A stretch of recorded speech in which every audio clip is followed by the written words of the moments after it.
Judge cranks one. Deep left field. A grand slam. Bases loaded. Hits the stand. Swung on. And drilled deep to left field. There it goes. See ya. Lost. You're not going to hit the ball. You're going to swing and miss. Now it's Chisholm. High drive. Right field. Goodbye. Hello and welcome to episode 13 of Vinny Talks Yanks. I'm your host, Vincent LaRose, and wow, what a great week for the Yankees. Going 6-1 on the week, sweeping the Royals and taking 3 out of 4 from the Rays. Should have won 7 games, but it is what it is. Before I get into the games and any more of that, I want to talk about the injuries and injured list. Ben Rice, after getting hit in the elbow in Game 3, I believe, remains out. He remained out today. He's considered day to day. They said they don't see it lasting super long. It's going to be more of a feel thing for him. It was a right elbow contusion. The X-rays came back negative, so there's no fracture or any broken bones. So I expect him back sometime soon, probably middle and late next week. I think they give him a couple days off. You know, having an off day next Thursday, they might send him a couple games, but we'll see. Marcus Stroman still is dealing with a knee. He's on the 15-day. They have him they're expecting him back possibly late April, it's saying, so probably beginning of May he'll be back. I don't know where they decide to go, as Warren has looked quite poor, but, you know, only time will tell for that. DJ LeMahieu, as we know, calf strain, as we all kind of pray he just stays on the IL. They're saying late April, May, nothing changed to them. Jonathan Weizica still recovering from UCL surgery. Probably June. Stanton now, before they were saying Memorial Day weekend, probably early, middle June. He's still dealing with pain in both elbows, but it has been said, he has said, it's a manageable pain at this point. And then Heel, I saw that he started throwing again, just regular throwing. Probably, I'm going to guess Heel comes back after the All-Star break. It says late June. I think he probably comes back All-Star break. So, we'll see. Same case with Jay Cousins. It's saying late June, more than likely after the All-Star break. Use that as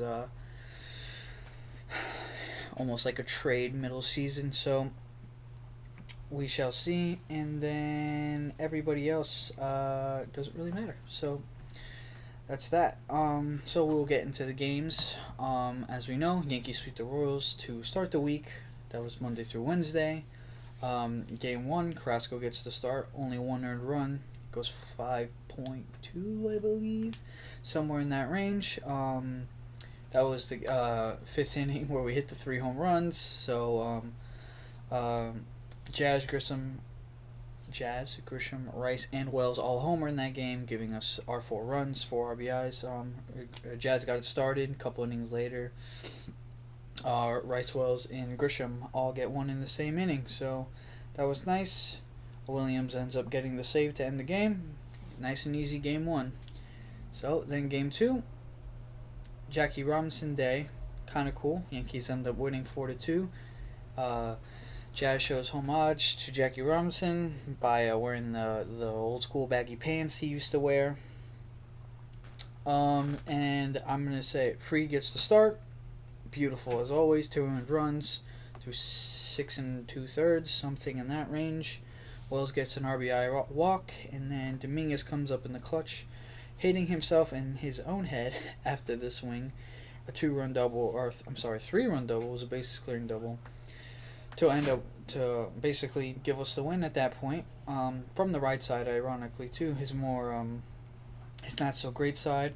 Williams ends up coming in that game and also getting the save. That was game 2. Game 3 a little bit closer. Yankees win 4-3. Allied Jr. gets the save. Gets the win. And sorry, my notes are all messed up. And Schmidt is Schmidt's first start of the season. Looked good, you know, as you would expect. 5 2/3. He still won 5 2/3. They kept him to 70 pitches. I think it was 71 pitches. Ends up giving up 3 earned runs, but the Yankees pulled the win out. Volpe hits a 2-run double. Bellinger gets an RBI double, and then Judge gets the go-ahead home run that would eventually win the game. Cruz comes in and goes for a multi-inning save, looking very good. Doors, Yankees sweep the Royals, look great that series, and nothing better. Offense wasn't really clicking too much, but our pitching held up quite well, even with guys like Carrasco on the mound and Schmidt coming back from injury. Fried is Max Fried. We expect to win every game he's on the mound, but the Yankees look very good that series, and end up getting a sweep. So then they immediately go back down to Tampa, playing in their own spring training facility. There were some, remarks here and there. It's a little weird, being the away team there. Yankees clearly have, even when the Rays played in Tropicana, Yankees always have an advantage playing the Rays, whether it's home or away, because it's really always a home game. All the fans are Yankees fans, and it's quite obvious. But anyways, we get into Game 1. Yankees end up winning 6-3. This is the little bit of a game I want to talk a little bit more about. So Warren gets the start, goes 1 2/3, can't get out of the second inning. He was only at 54. It's the second inning, but to that point he was only at 54 pitches or 50 something range. And after the game, Boone said he just felt like it was the right time to take him out, and truthfully, he's probably right. Ends up throwing Yarbrough in there with the bases loaded, gets out of it. Yarbrough goes another 2-3 innings, something, maybe 4. Gives up a 2-run home run. Nothing too killer.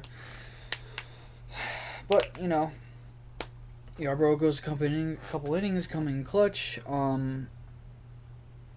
Tim Hill ends up actually getting the win in that game, going another 2 innings, pitching well. And then Williams gets a save that game. Oswaldo Cabrera ends up hitting the first home run of his season. He's still not statistically barreled the baseball yet, but he's hitting well, so I'm not going to be too upset, other than Game 3, but that's a different story.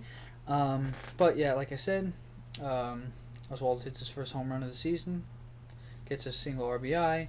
Bellinger gets a RBI ground out. Dominguez an RBI ground out, and then Judge an RBI ground out. So Yankees end up winning 6-3 that game, and everything looked good. The end.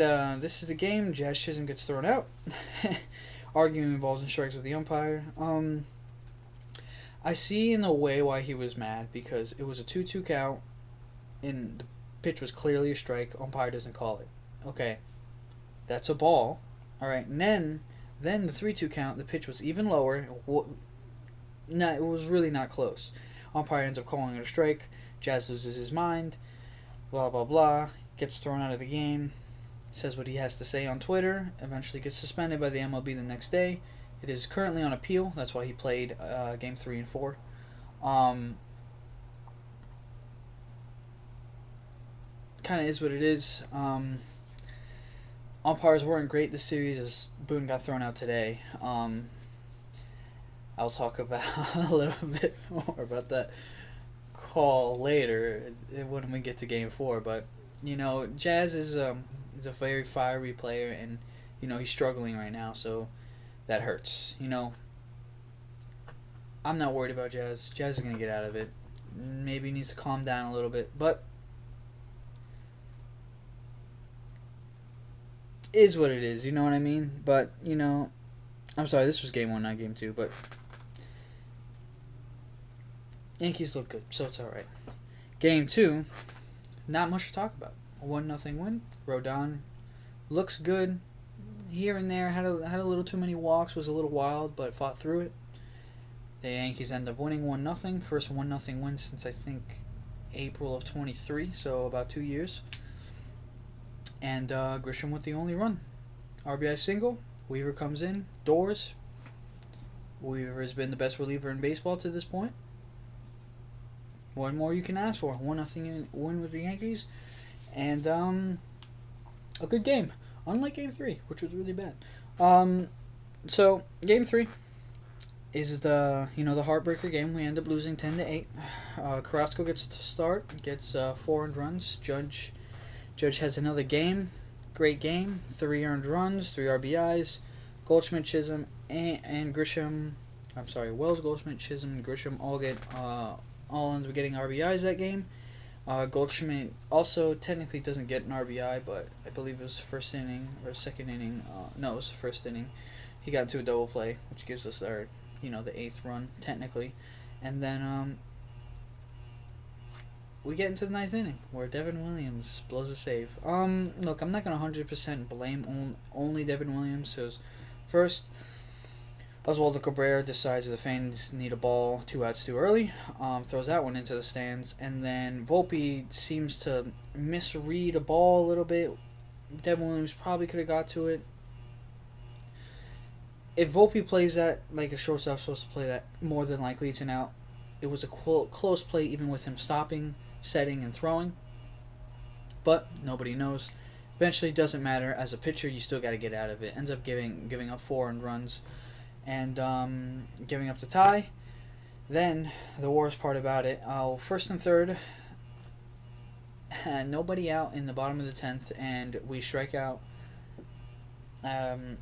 Back-to-back strikeouts, and then I don't believe what happened next because I was so angry I couldn't watch anymore. Yep.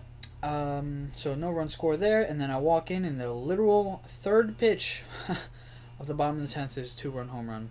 Lose the game. Can't win them all. Games like that, though, are games we cannot lose in the sense of when it comes down towards the end of the season and this team is 1 game behind you, you're 1 game behind a team, you're fighting for that last wild card spot. People don't think about games like this happening, but it's going to happen. I'm not saying it's not going to happen. It's just you think about games like these, it's like where we should have won, and you lose, and then you put yourself spot. You don't think about it later in the season, but you put yourself into a spot where you're not in a great spot. But it is what it is. Game 4. Some of the worst umpiring I've seen. It was quite bad. I don't know what they were looking at. Let's not get into it, though. Fried, magical. What a game. Technically going into the 7th no-hitter, eventually they changed the ruling on an error from Goldschmidt.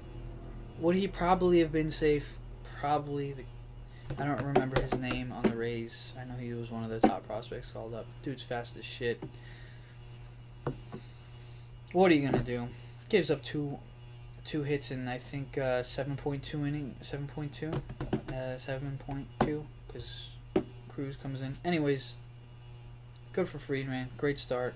I believe he's almost. I don't even know. His ERA's sub 1, I think, to this point. Maybe just over 1. Fried looks great. I mean, what else can you ask for in the starting pitcher? Really picking up for losing Garrett Cole and a guy like Luis Hill. It's awesome to have him, and I'm going to talk a little bit more after the fact on why. But, anyways, Wells gets an RBI. Belly has 2 RBIs and a home run, which is like something from Bellinger. Grisham has another home run. Trent Grisham is on another planet, and again, I'm going to talk a little bit more about that with him, Fried, and Goldschmidt later.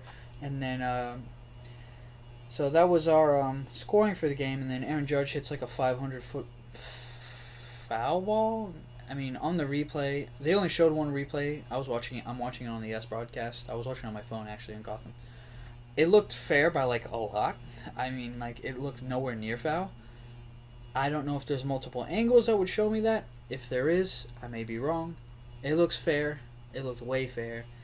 Then he gets called. It was strike 3. It was.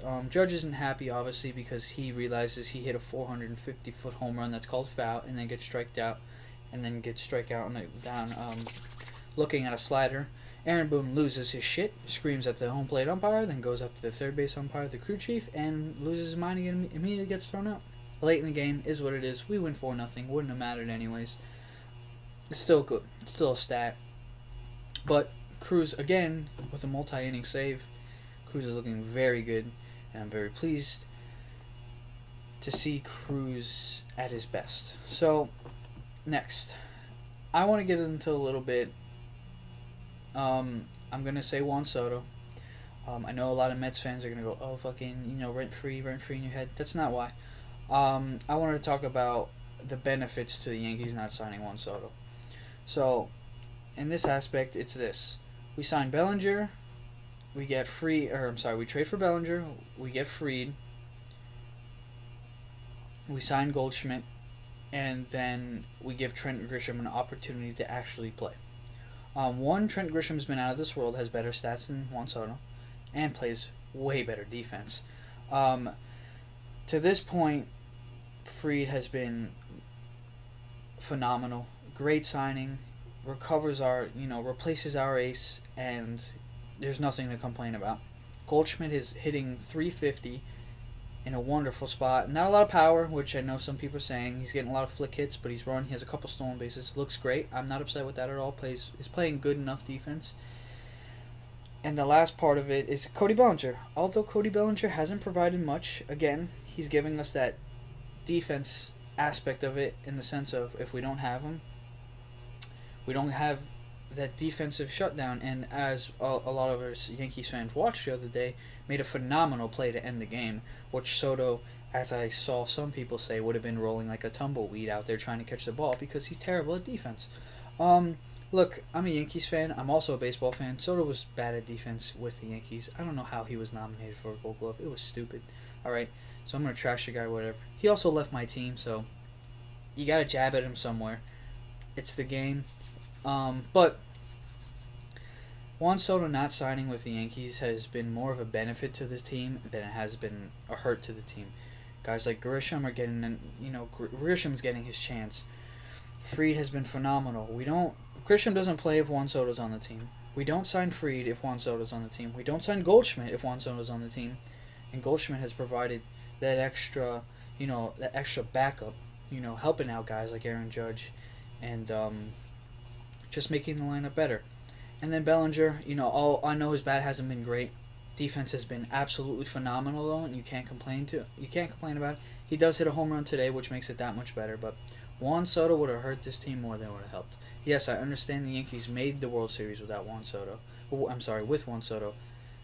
Garrett Cole, Luis Hill are two guys not even part of this team anymore because of injury. If those two are still playing, yes, I see how your argument is Juan Soto. We would be in the same place as we were last year, but those two are not playing. And if we do sign Juan Soto, we don't sign Max Fried, we're in an absolute, just an abomination. Like, it would have been atrocious to watch the Yankees right now because the pitching would be bad. You'd have multiple guys from the minors who are not ready to be MLB starters start. Granted, if they sign Juan Soto, I don't think they were going to sign anybody else, even though they try to say, oh yeah, we're going to go all in, blah, blah, blah. Clearly didn't go all in. Guys like, I think they're like a couple million over the luxury tax, and they were like, no more signings, no more, we're done. Stupid. I know Bellinger, but for what we would pay Juan Soto, Bellinger, Goldschmidt, and Fried, I think are like $5 million more. So we got three guys who are contributing a lot, and as I said about Grisham, I don't see any fit or opportunity. Grisham, he would have probably got in a little bit with Bellinger, and I think with Bellinger not being there, I'm sorry, but you're throwing Dominguez in center field, either Judge or Soto on left, DHing one, whichever goes on, whatever the way it is. Defense is better without Juan Soto, and honestly, our offense has been better without Juan Soto. So could that very much change? We're 21 games into the season, 22 games into the season. It's just a stretch of baseball. Anything could change. Juan Soto can go and hit 40 home runs and shut my mouth right now. And, for the guy, I hope he does. Because, I don't hate the guy, I just hate the Mets. So, but I think the Yankees have greatly benefited from that re-signing Juan Soto, and I think a lot of us know it to this point. I think even Mets fans know it. It made our team better, and that's what we like to see. We want to get better from last year. Only way to get better from last year is winning the World Series, and that's the goal. So adding more guys that can help us win, other than having one guy who is fully admitted to this point, because he doesn't have Aaron Judge anymore. He's not going to get pitches to hit, and his stats aren't going to be as good. Really shouldn't say that after signing the biggest contract in MLB history. Anyways, as I said, Yankees greatly benefited from this, and I'm very happy with the way it rolled out. Do I wish we would have got another guy? Do I wish we would have went out and got maybe somebody like Bregman, or traded for somebody? Yeah, but that's over. We're playing well with the guys we have. The only thing that scares me is the Yankees are very much like, oh, we're playing well with the guys we have. There is no need for any more improvements. There is need for more improvements. We need better pitching, for one. I think we need one more guy in the bullpen that really gives us that closure of, he comes in, we're not worried about it. I know maybe that's coming from a guy because, I've seen Devin Williams go four straight opportunities, not giving up a single run, and then going and just blowing it. Granted, again, like I said, the Rays didn't torch the guy. They had 2 infield singles, a bloop single into center field. Happens to the best of us. Happened to Mariano Rivera. We watched it in 2001 World Series. But I'm not worried about him. He'll be fine. I feel we need one more lockdown guy, and even a middle rotation starter would make me feel a little bit better.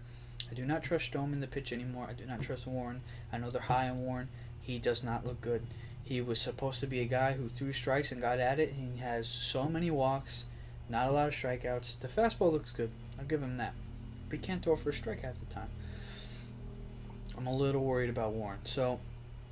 But is what it is, and we go 6-1 this week after going 3-4 the week prior. So to this point, we're atop the AL East. We're in the number 1 spot. We I believe we hold the best record in the American League, if I'm not completely mistaken, but let me just make 100% sure. So we are 14-8 to this point, and yes, we hold the best record in the American League. Third best record in baseball. We're tied for fourth best record in baseball. Yankees look good. They got to keep it rolling. So that's it for this week, but we'll get into a little bit of the what we're gonna see next week. So we have 3 against Cleveland, Monday, Tuesday, Wednesday. Thursday's an off day, and then we start a 3-game series in Toronto that'll end on Sunday. So we'll see. Toronto's been good. Cleveland's looked alright, even though Clase has been ruined by the New York Yankees. But we'll be in Cleveland the next 3 days. We're off, and then we start. We have a short 3-game homestand right before we go back to Baltimore. And damn, am I reading that right? Oh yeah, okay. No. So that's where we're at right now. Yankees look good. I hope they continue to play like this. I'm not expecting 6-1 every week, but 4-3, 5-2. We need to make those numbers consistent.